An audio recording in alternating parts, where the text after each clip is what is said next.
Good morning, Commissioners, and good morning, everyone, and welcome to the July 21, 2022 Cumberland County Commissioners Workshop meeting. If you would stand and join me in the Pledge of Allegiance. I pledge allegiance to the flag of the United States of America and to the republic for which it stands, one nation, under God, indivisible, with liberty and justice for all.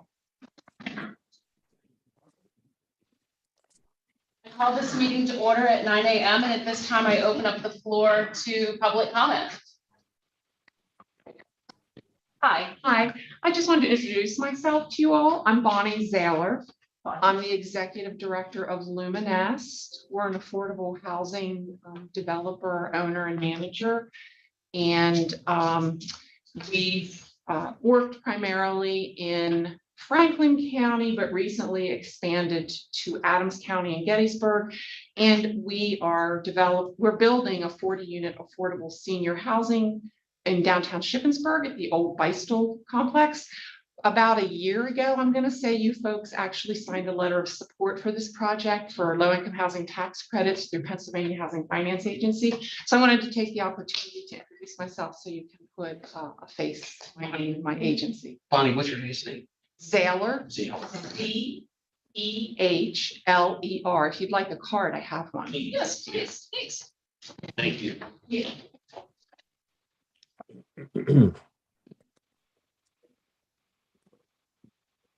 We're also a CHODO, a community housing development organization. Okay. Thank you so much. Thanks. Nice.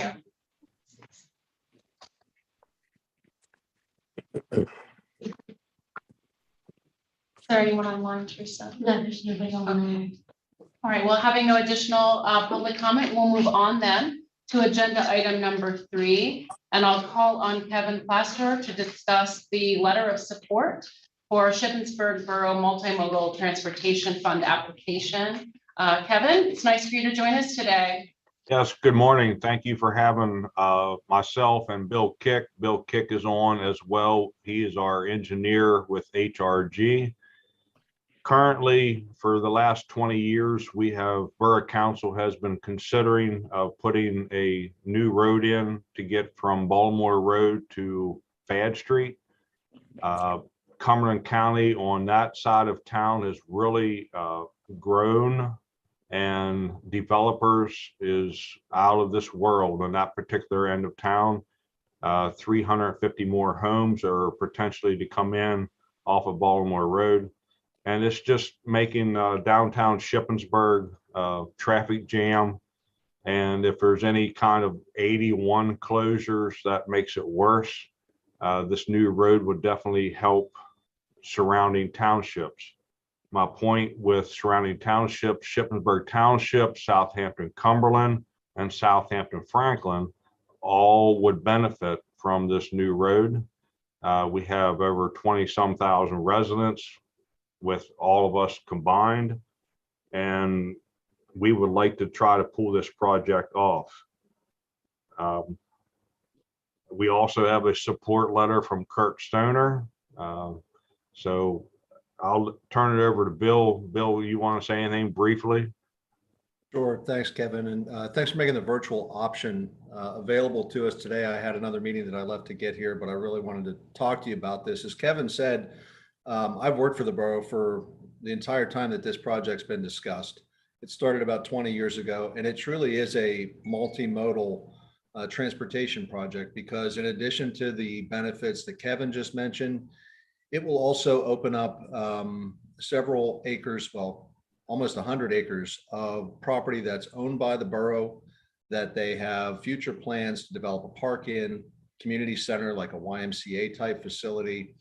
And it will connect through the downtown area to the Cumberland Valley Rail Trail, which now ends at Shippensburg University, but which the borough recently received a grant to extend that trail in through the downtown and connecting with this area.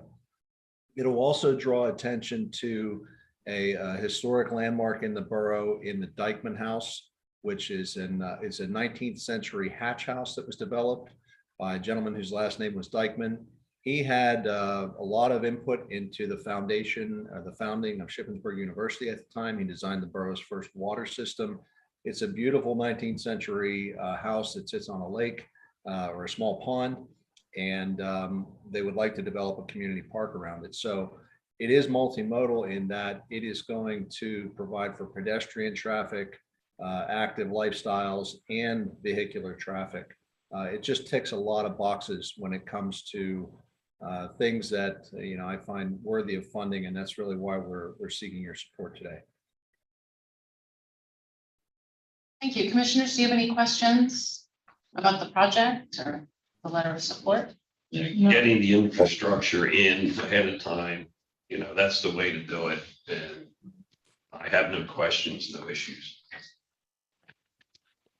Thank All my you. questions were answered previously, so I'm good. Okay. All right. Well, thank you, gentlemen. Thank Thank you. We'll move on then to agenda item number 4, and I'll call on Chris Rafferty to discuss the plan year 2022 annual action plan for CDBG and home programs. Chris? Good morning, Commissioners. We're going to be asking the Commissioners to approve the 2022 program year action plan for the home and the CDBG program. Back in March, we started the application process, requesting applications from municipalities, nonprofits, and nonprofit developers and for-profit developers. We received 24 applications in totaling $2.2 million in requests for CDBG funds. We received 2 applications from the home program totaling $1.1 million. We had $1.2 million in CDBG funds available and $595,000 in home program funds available.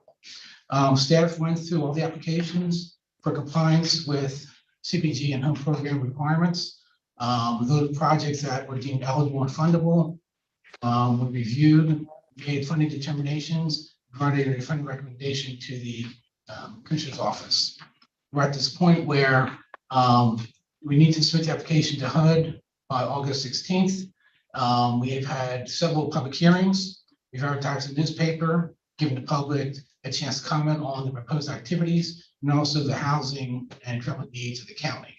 We received no comments, either written, verbal, or by email. So do you have any questions regarding the activities that we submitted? No.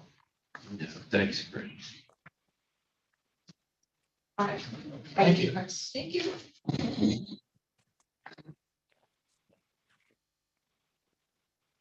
All right, we'll move on then to agenda item number 5. And Tammy Bender is here to discuss resolution 2022-15. Tammy? Good morning, Commissioners. Finance is requesting approval of one budget resolution. It is for fiscal year 21-22 for MHIDD. They are increasing revenue and expenditures by $1,729,150. The MH budget is increasing $1,173,456. And that's to cover expenditures for services rendered by our MH providers, with no increase to the state human service block grant funding. So these services will need to be covered through our county subsidy of approximately $616,000. The other portion is the IDD budget, and it's increasing $555,694, and it's for a new block grant funding that can only be used in IDD for specific services. This funding was not allocated to the department until June of 2022, and all unused funding should roll over into their fiscal year 22-23. And there's no increase to subsidy for IDD, is all the new monies are 100% funding from the state. Is there any questions? Okay, thank you, Tammy. Agenda item number 6 is contracts and grants, and we'll start with section 1, which is existing contracts, contract extensions, or addenda with no additional costs or increase to the county. These contracts are for children and youth services, drug and alcohol, and MHIDD. Commissioners, do you have any questions about these projects, or these contracts rather, excuse me? No. All right, we'll move on then to section 2. which is new contracts, vendor services, grants, and contracts with increases or decreases to the county. We'll start with Jamie River, who is here with us from Children and Youth to discuss their contracts. Jamie? Thank you. Good morning, Commissioners. The first contract I have is for 22-23. It's with True North Wellness. They provide functional family therapy for our families. They have not had significant, or they have not had much staff in the past, so we haven't been able to utilize them a lot. However, they did request some increases this year to help them out. They originally had requested almost 50% increases. I was able to negotiate with them and get them to agree to half of that. So they are requesting 24.21% increases in their levels of service and an 8.31% increase to their evaluations. And again, they're stating their staff retention and recruitment, and then trainings for their staff as reasons for the increase. The next one we have is Bethany Home. They provide residential services for us. Their original requests included increases ranging from 30% to 160%. I was able again to discuss with them and negotiate, and we were able to agree at half of the increases. So their increases are 15 to 80% in their programs. They did become certified as a specialized setting this past year and are accredited through the Joint Commission, and they will continue to have additional costs with those. They are expanding their educational and recreational programs also, and then just the general cost for food and clothing, shelter for their clients. They added an additional campus security department also. The next one is Community Service Foundation. They provide foster care and an in-home service. They're requesting 4% increase to their foster care program and 2.65% to their in-home program. We rarely use this program, but it is nice to have there as a backup. And they are citing staff retention, benefits, and training as their need for the increases. The next one is a City Mission Livingstone's. This is actually an addendum to our 21-22 contract. We had to place a child into one of their programs that we did not contract with just before the end of the fiscal year. So we're just adding that program into it, and it is in our 22-23 contract now also. The next one is the Children's Home of Pittsburgh. They provide foster care for us. We don't use them often, but they are available to us. They actually are seeing a 13% decrease to all of their levels of foster care. The next one is Valley Youth House. They provide residential services, shelter, and independent living. They requested increases 12% to 25%. And then their one shelter, they did increase to 63%.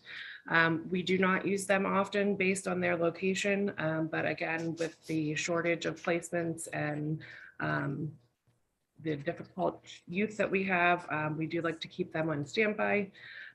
They also became a specialized setting this past year, and the increase in cost with that, along with staff retention, benefits, and their rental costs for their independent living units that they use for the youth. The next one is Diversified Treatment Alternative Centers. They provide services for our sexual offender youth. They are increasing their 2 residential programs, 10.71% and 9.43%. They are not increasing their other programs. This is partially funded through Medicaid. Their overall increases are to the operations of their services, including utilities, staff salaries, and benefits also. Next, I have Families United Network. They provide foster care and residential services. They are only increasing their residential services, 28 to 37% for the programs. We do use those minimally, but they are actually beginning the process to become specialized settings for youth at risk of sex trafficking. They had a significant increase in their liability insurance costs and increase to the residential staff to hire and maintain qualified personnel. The last one I have is George Jr. Preventative Aftercare. It's an in-home service. They provide family preservation services as well as prison visitation services. They're requesting a 5% increase to their rates, and that's due to the addition of motivational interviewing, training for their staff, also benefits, and they are also focusing on recruitment like many other providers are. Any questions? Thanks, Jamie. Thank you. Thank you, Jamie. Thanks. All right, we'll move on then to Conservation District, and Lori Glaze is here to talk about their grant opportunity. Lori? Morning, Commissioners. So this grant is a grant through the Pennsylvania Department of Environmental Protection with their environmental education program. So we did apply for a grant back in November to do an environmental education camp at the end of the school year in June 2023. So it's a little far out as far as the timeline, but we are in the process of signing that grant contract to be able to move forward with that project. So we are planning on holding it in Carlisle School District at the Latort Park and Latort Education Center to promote environmental education. So aquatics, soils, wildlife, all these good things. Any questions for Lori? All right, thank you so much, Lori. Thank you. All right, we'll move on then to drug and alcohol, and Ryan Simon is joining us. Discuss their Good morning, contracts. Commissioners. Good morning. The JFT contract, in previous years, we had multiple contracts with JFT just because of how the funding had come in from the state. And we're beginning to work on merging those multiple contracts into one. So this contract before you merges some of the funding we had for their recovery center with the warm handoff contract that we had previously. There's no overall increase in funding. It's just merging those two contracts into one. And next we have Compass Mark. Compass Mark is a new provider for us. They're going to be doing student assistance training. The previous provider who did this training for us, they've had staffing issues and not able to provide that training for us this year. So we went to Compass Mark for this year to do that for us. Next is Pyramid. Pyramid provides inpatient services for us, and they have a number of different locations, and they provide a number of different levels of care. They have 3 ASAM level 3.1s, which used to be called Halfway House. So their Tradition House, they're asking for a 3% increase. Their Gratitude House, they're asking for a 3% increase. And their Pine Ridge Manor House, they're asking for a 3% increase. Moving on, they have 7 what used to be called rehab, but now under ASAM is 3.5. For Duncansville, they're asking for a 3% increase. Langhorne, a 10% increase. Belleville, 1%. Hillside, 11%. Quakertown, 10%. And let's see, there's another Hillside program that they have, and they're asking for an 8% increase. There are 5 new services that we're wanting to contract. ASAM has an additional level of care, 3.7 intensive, and we would like to contract with the Duncansville location at a rate of $284 a day, the side location at $344 a day, Langhorne for $348. Duncansville has a 3.7 enhanced. That's for someone that has both a drug and alcohol issue and they have a mental health issue. So that rate is $312 a day. And then the Hillside 3.7 enhanced is $374 a day.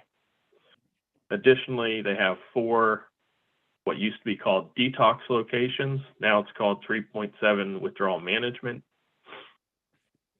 Their Duncansville location is asking for a 3% increase. Langhorne, a 12% increase. Hillside, 12% increase. And they're starting a 3.7 withdrawal management at their Quakertown location. And we would like to contract at that location as well. Moving on, we have Fire Tree.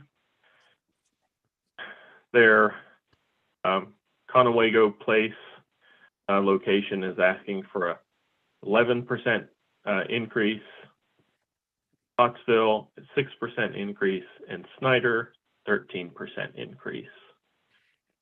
Cadenzia, this contract with Cadenzia is for outpatient services, and we are looking to increase our outpatient rates for all of our providers. We pay all of our providers the same rates. And so for case management, it's a 5% increase.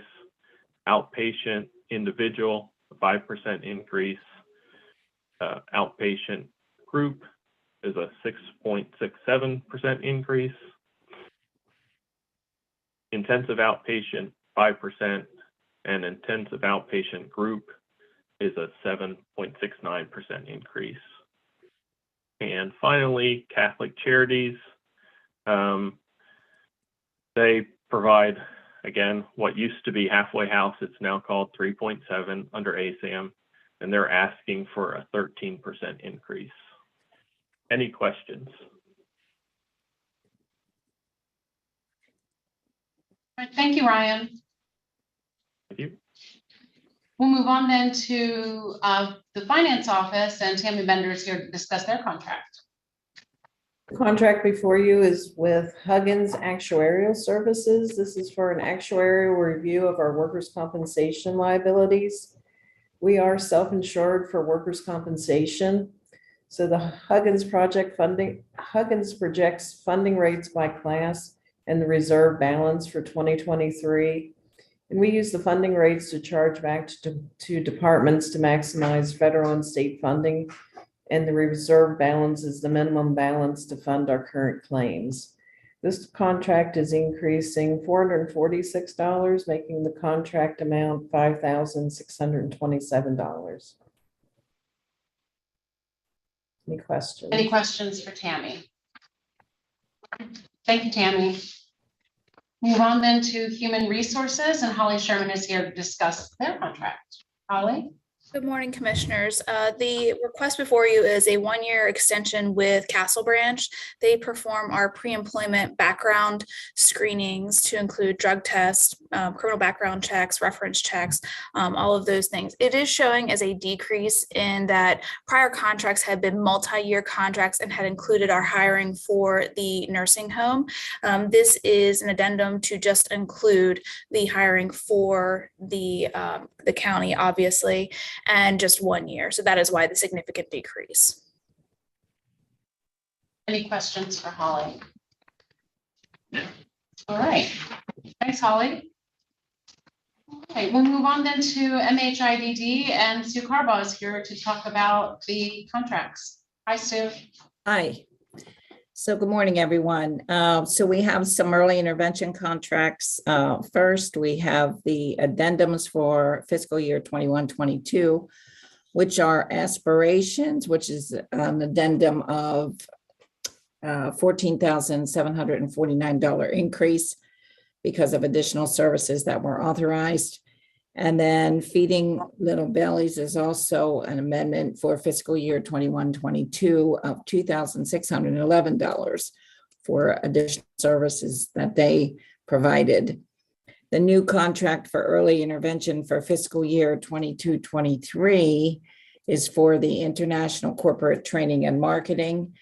It is a decrease of $7,735. This is based on what they actually did in prior fiscal year.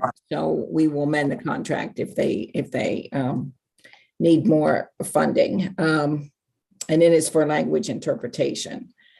And then the contract for And IDD is Vista Autism Services. It is an amendment for fiscal year 21-22. It's an increase of $3,114 for additional services of CPS. So is there, which is Community Participation Support Services. Sorry. Any questions? All right, thank you very much, Sue. Thank And we'll you. move to our last contract, and that's for the prison. I'll call on Rebecca Finke to discuss. Good morning. This contract is with PA Counseling for our special offender counseling services. The major difference this year, I would point out, is that in past years, this contract was split into two contracts, one with the prison paying half and the other MHIDD was paying half. Earlier in the spring, PA Counseling had reached out to talk about proposed rate hikes for the next contract, which led to a discussion with MHIDD because they were above their health choices pay rates that they are able to pay. And with the fiscal deficits that MH is facing, they really cannot qualify. Well, the special offender population is not a priority population. It doesn't qualify as a priority population for them.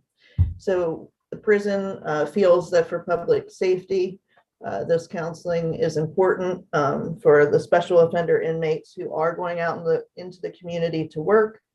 And we're proposing to take over the entire contract. Previously, between the two contracts, the total was $17,680. Based on increase in evaluation fees and an increase in the number of special offenders we have, I'm asking that that be raised $320 overall to $18,000. Evaluations have gone from $130 to $275. PA Counseling did work with us, however, to keep the individual and group rates the same. Even though they're increasing for others, they're going to keep them the same for us. Did you have any questions for me, please? Any questions? Yeah, on the document here, can we get what the contract term is and also what the funding type is? Is it general fund? Is it state? Is it a combination? We don't know here. Yes. We'll get that information and circulate it. Thank you. All right. That concludes the contract. So we'll move on then to agenda item number 7. And Mary Kuna is here with us by Zoom to discuss the Affordable Housing Trust Fund appointment and reappointment recommendations. Mary? Good morning, everyone. We manage, on behalf of the county, the Affordable Housing Trust Fund Board, which essentially is used to determine the best use of the Affordable Housing Trust Fund. So they allocate that to affordable housing projects. They help guide the first-time homebuyer down payment assistance program. And we also have them reviewing affordable housing projects and assisting with determining some of the best uses for other funds we have here in the county. So the board has a broad range of tasks. So we would like to appoint a broad range of individuals from the private sector and public sector who can bring a wealth of experience. So we are proposing the appointment of Dr. Gary Kirk. He is an associate provost at Dickinson College. He runs their Clark Forum of Contemporary Issues and the Center for Civic Learning and Action. Dr. Kirk is very involved in the community and has a great passion for affordable housing. So we think he would be a wonderful fit. We're also proposing Terry Miller. He is a realtor here in the borough. But more than that, he actually is an entrepreneur who has started his own 2 businesses and spent 20 years doing asset planning for Encore, which is a major corporation. So he has experience in capital budgeting, strategy, ROI, and metrics. So we thought he would be a wonderful addition as well with the real estate background, entrepreneurship. Linda Plessick is the business development manager for Century Engineering. She has made a number of connections throughout the engineering world, but has a deep passion for affordable housing and is heavily involved in the community. She is on Hampton Township's Planning Commission and also involved in a number of associations. Ray Palmer is the manager of Silver Spring Township. So Ray comes with about 30 years of experience in the private sector, but has now been in Silver Spring Township for 5 years in various positions. But as the township manager, Silver Spring has seen a lot of growth and has been trying to figure out how to address their housing needs. So he would be a wonderful fit. And then James Good is owns the Wealth Development Council and WDC Advisors. He is a financial planner and investment manager. So he has a deep, deep passion for particularly working with young families and trying to help them get on their feet. He spends a great deal of his time outside of his profession working with the West Shore Chamber and the Harrisburg Rotary, and is very committed to community causes. So those would be the individuals who we would be looking to appoint to the board. And then on the flip side, there are 3 existing members whose terms we are just trying to align with the board bylaws. That would be Rick Smith, Patrice Pickering, and Elizabeth Herringer. So we would be asking for their reappointments just to align with the July requirement for the board renewals. Any questions for Mary? No, thank you. All right. Thank you, Mary. Thank you.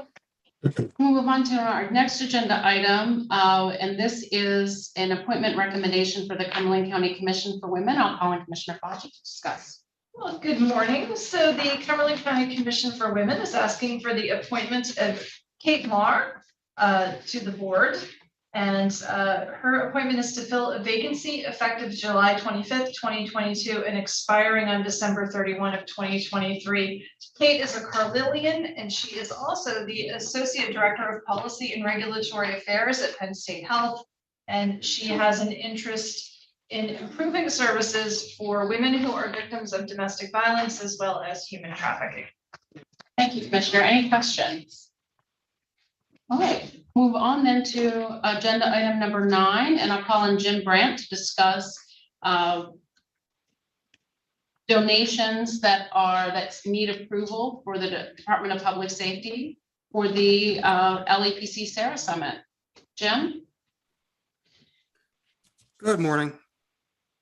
Public Safety is asking for the Board of Commissioners approval to receive sponsorship money to be used in offsetting the expenses to host the annual LEPC Summit being held in October. As you probably know, this event is for area businesses, first responders, and elected officials who will be able to network with their partners while learning how to be better prepared for an emergency. The first contribution is from Tucky Restoration in the amount of $1,000 for a gold sponsorship level. And the second contribution is from Service First Restoration, also in the amount of $1,000 for a gold sponsorship level. We appreciate these agencies in supporting the mission of the LEPC. And again, we ask for your approval to receive the sponsorship money to be applied towards this year's summit. Any questions? All right, thank you very much, Jim. Thank you. All right, we'll move on then to the agenda item number 10, which is a discussion of the bid results and recommendations to award the conservation landscaping project from the planning department. And Elizabeth Grant is here to discuss. Hi, Elizabeth. Hi, good morning, commissioners. What we have before you today is a project that was funded through Department of Environmental Protection in support of our Community Clean Water Action Plan for a conservation landscaping project. This project was put out to bid through the Penn bid system, and we are really grateful that you allowed us to use that system in this first process. And we really found the process to be efficient, time-saving, and very transparent as well, and allowed us to collaborate well. The project was out to bid, and the bid opening was held July 8th. 30 contractors in all reviewed and downloaded our bid documents, and we received 4 bids. We're seeking authorization today to follow the recommendation of our consultant HRG to award the bid to the lowest responsible bidder, which was Land Studies Incorporated. And we're seeking approval to forward it to the county solicitor for review, notify Land Studies of the successful bid, and proceed with all of the contracting related to the landowner agreement and the contractor. Are there any questions? All right, thank you very much, Elizabeth. Agenda item number 11 is also a bid result and recommendation to award the Conservation District GPS total station. And I'll call on Mike Levinsky to discuss. Hi, Mike. Morning. Before you is the result of the bids that we were accepting for the GPS total station. We only received one bid. It was from the original vendor for the exact same price that they had originally quoted us. I'm here to answer any questions and just say that we're recommending or asking you to approve it. Any questions for Mike? All right. Thank you, Mike. Thank you. All right, moving on to agenda item number 12. This is capital projects, and we have one request from the sheriff's office. And I'll call on, it's just on my paper, Jody Smith, but you're not Jody Smith. Clearly I'm not. Clearly I'm not. Can I take 2 seconds to just deviate from the typical standards of this meeting? I think you already have, so go ahead. Yes. Look, really wasn't asking for permission. We were before you a couple months ago, and we had spent months putting together a package trying to get approval for new positions to make our office more efficient. Tell you all that to tell you that Pat Taylor, sitting to my right, he's on my left now, was gracious enough to accept the lieutenant position that we created. And while his learning curve is almost vertical, I brought him along today to try to make it a little less vertical and show him how these meetings work. This part's not normal. So, but I just wanted to introduce Pat to everybody. The days of me coming down asking you guys for money are probably limited in the time I have left here. So get used to this face right here. Very good. Good morning. Nice to meet you. A brief, very brief lesson on, I'm kind of a nerd with the auto industry, and I'm going to paint you a backstory so you understand where we're at with my request. So in Europe, it is normal for people to order their cars and not go to a dealer with cars all over the lot. That model is slowly coming here, and Ford has dipped their toes into it. They use COVID and the inability to finish putting together cars because of chipset issues to springboard into that. And I tell you all of that to tell you that's why we're at the situation we're in. So we have a current van that's an 08, it's 14 years old. It has absolutely served its life for us. And it will continue to serve its life and benefit the county because I believe Brent is interested in it, and there's no issues with it other than it's not fit to people can be responsible for people anymore. It's just old. In those 14 years, auto manufacturers have gotten away from like truck-based chassis box vans and gone to the Transit, and the Ford is the most popular one. It affords us some safety, more safety than we would have had normally because of the way the inmates would be put in the back. It limits some of the liability we expose ourselves to because of the way the inmates would be put in the back. We currently, because of Ford and their business model switch, New Holland, who we've dealt with before, currently has one.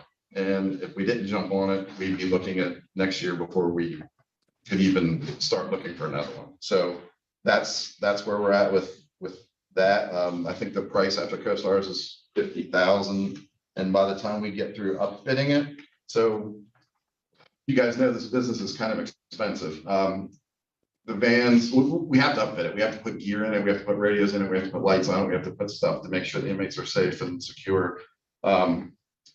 The outfit where we get the van does that, but we also have a vendor, Moyer's Radio, who we deal with all the time, and they're excellent. Also have started to do upfitting, and they're $4,000 cheaper than New Holland. So van comes from New Holland, upfitting gets done by Moyer's. We throw some graphics on it, and we're out the door like $62,000. Any questions? Thanks for allowing me to deviate from the norm. And it's been a pleasure hanging out with you guys. All right. I would add that Lieutenant Taylor did a very nice job at the International Fellows event. Yes. Yes. Yes, we dumped that on him. I was on vacation. So that was, Well, that he was did part of very the well. learning curve. Yes, I have no doubt. He's gonna fill the shoes very, very well. Any questions? Thank you all. Thank you. Thanks for Thank you. enduring my hosting. All right, so as I mentioned, that's the only capital project request today. So we'll move on then to agenda item 13, which is Commissioner's liaison reports. And I'll start by calling on Commissioner Eichelberger. Okay, can you hear me okay? Yes. All right, very good. We have just a couple of brief things. Of course, we received a pretty comprehensive summary yesterday from Gary Chicatano and the crew over at CADIC regarding current and planned activities. So I don't need to do a lot on that, just to mention that the strategy group task groups are continuing to meet. We're getting ready to start the next round of that.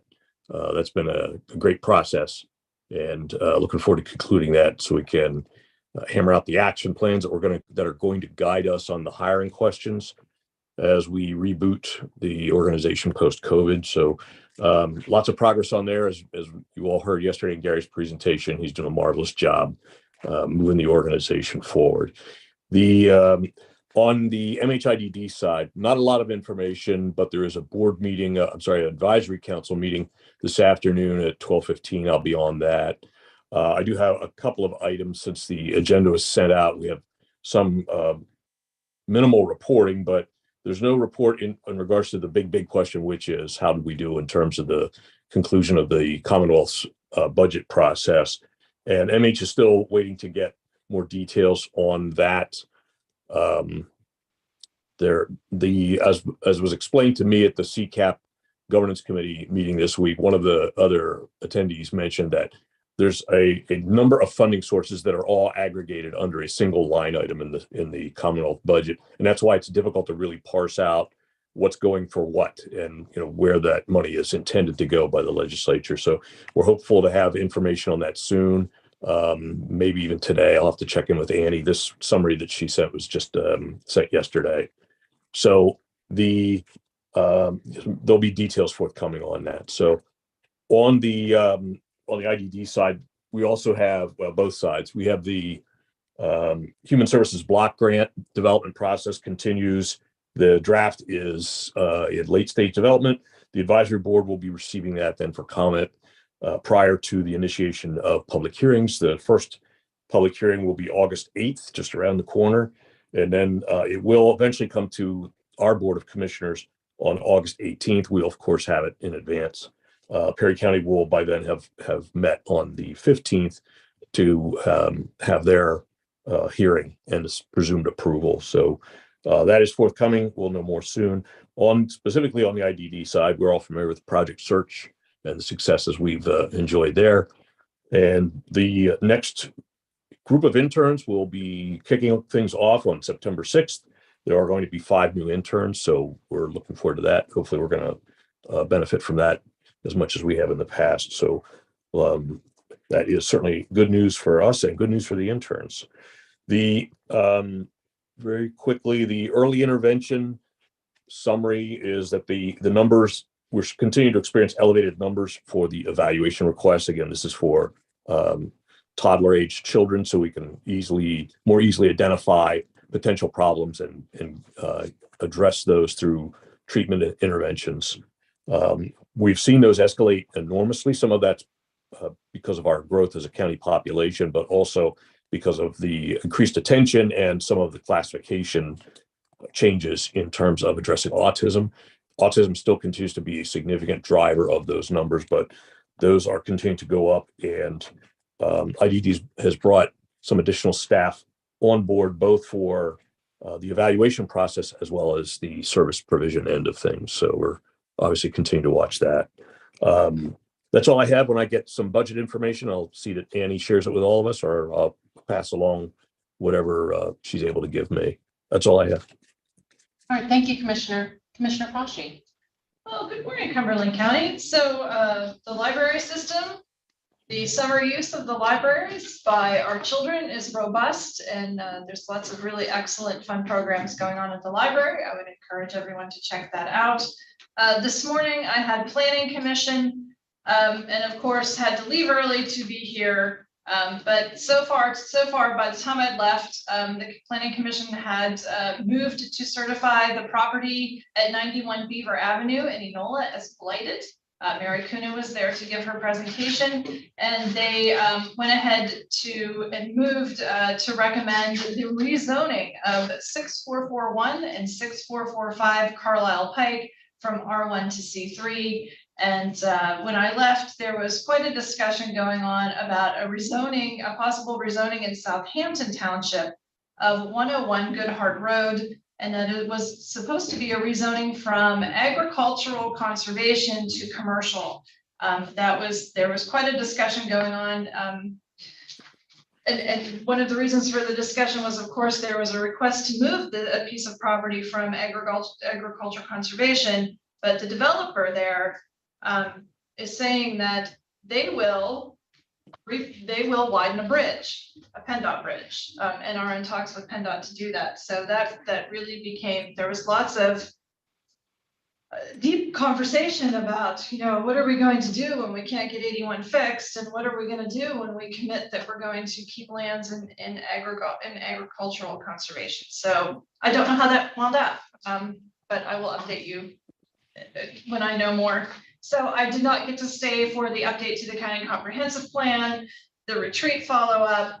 I can tell you briefly that in June, there were 14 county subdivision and land development activity. Cumberland County to date has reviewed 440 plans, which is pretty excellent. And to date, they have reviewed 26 MPCs. And that is what I have. Thank you, Commissioner. Commissioner DiFilippo. Thank you. The Ag Board met on July 13th. Discussion centered around Senate Bill 64, which has been passed in the Senate, is now in the House of Representatives, State House. And it deals with allocating some funds for ag preservation to nonprofits. Very small amount, but we were asked, the Ag Board was asked the recommendation, which will be coming to the Board of Commissioners. But our concern was, even though it's a small amount, that small amount should be allocated to each county. As it's set up right now, it's just going to be a pool out there that any nonprofit in the state could apply for. So hopefully have more information on that as the time passes. We have a couple of farms also requesting federal funding. This requires additional criteria that they must meet, but the feds apparently have some money to give out. And the only downside to this is it generally takes another year to get all this settled. The Blighted Property Reinvestment Board met on July 14th. A lot of activity in Lemoyne Borough and Silver Spring Township. 545 Homo Avenue in Lemoyne.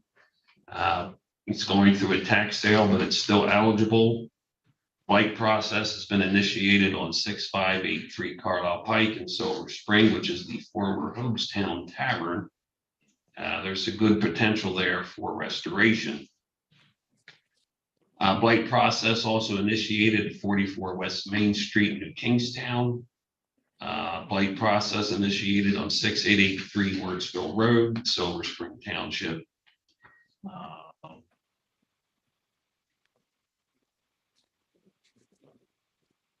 And currently the redevelopment authority is looking to get an appraisal on 318 4th Street in Summerdale, and also 420 Bosler Avenue, 45 Creekside Drive in Enola is working through demolition, and 25 Penny Lane in Enola, demo funds have been awarded. CapCog met on July 18th. There were presentations done by Keystone Traffic Group and Buchart Horn, which is an engineer.